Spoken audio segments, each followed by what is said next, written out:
first stop during my Booney Stomp trek with leader Dave Lotz and UOG's Rudy Villaverde, we found evidence of ancient Chamorro writings, petroglyphs, drawings or carvings made by a member of a prehistoric people. Historical data reveal a portion of the cave wall was carved out by Hans Hornbostel in the 1920s.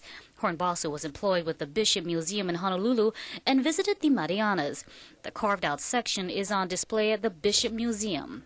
One thing interesting about Hornbostel was that he was a collector of many ancient artifacts on Guam. And maybe if I were to show this. This is a piece of the pictograph which he had carved out of the Talofofo cave.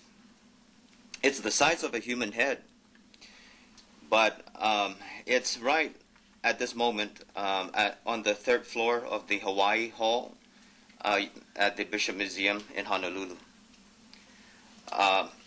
Dave Lotz will attempt to find the exact spot where this piece of ancient artifact was gouged out on the cave wall.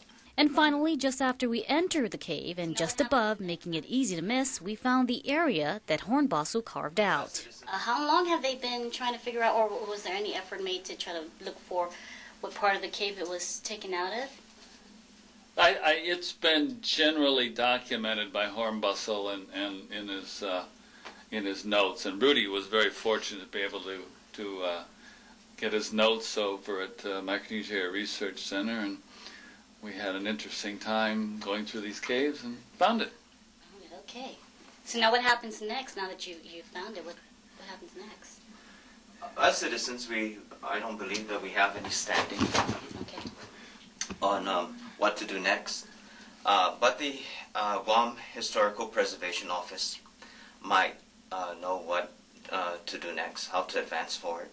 Might ask for its return. Meantime, there were a number of places in the caves with prehistoric writings. Coincidentally, Rudy is studying pictographs on Guam as part of his thesis, and he gives us some insights on the writings. The pictographs is a narrative of story legends of ancient Guams, but rather than telling the story around a campfire, you extinguish the campfire and tell the stories on a canopy of star constellations from horizon to horizon.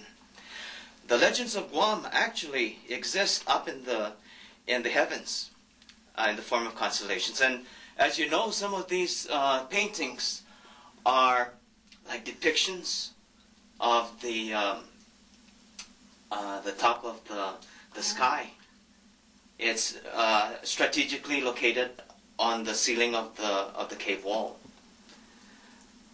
On these caves, you would find the legend of Gadao, which is actually a story narrative in that you have to be strong to ward off or prevent any confrontation. As we as a people draw upon these ancient messages, we can also derive our identity and some common ground as a people, which will hold us together on the Marianas. The defacing of ancient Chamorro writings may make it difficult to further study prehistoric Guam, which is already happening. The presence of an invasive species, the mud-dubber wasp, are taking shape on the petroglyphs. I expect in a short while that with their presence, they would begin to deface the cave paintings. But until then, we will find that modern man is the ultimate invasive species, as he will obliterate some of the ancient writings on the cave walls. And this you will see later in the form of graffiti. The more caves we visited, we saw more evidence of graffiti by modern man. Villaverde feels these so-called expressions don't belong on the caves. Now, we continued our trek uphill the mountain to Window Rock. Along our path, we saw some awesome settings of nature at its best, stuff you don't see walking along Marine Corps Drive. It's called Window Rock because you can see the view of the coastline below and between the arch rock formation. On one cliffside is a cave with more pictographs. But how do you know that that's original writings? These dots are similar to those found in Retidian and they allude to something of an astronomical in nature. So. There are more writings back there? Oh, there is. Hornbustle has documented in his field notes that where to find some of these. And there are about 23 notches on the wall and 2 figures. Although you don't see it, there is a V shape on top of this. There is also a pictograph right about here, and another V shape next to his head with some dots that trail up. Here, some dots that trail up to another pictograph right above it.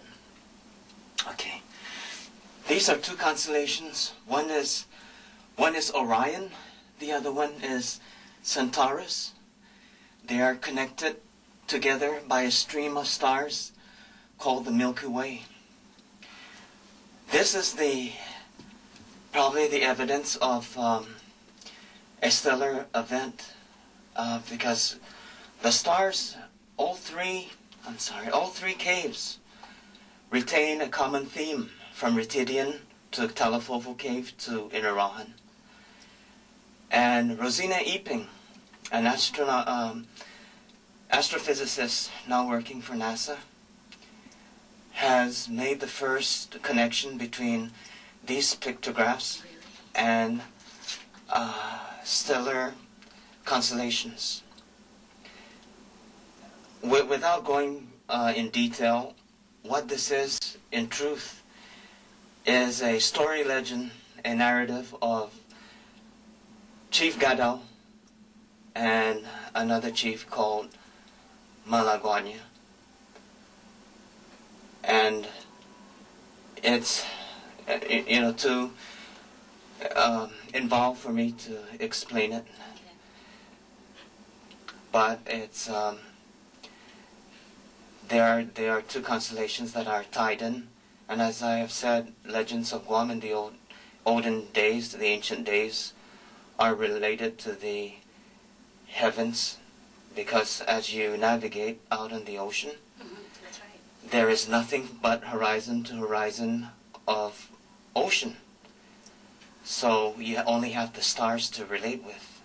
And from the presence and the patterns of the stars would come about ancient legends that would define us.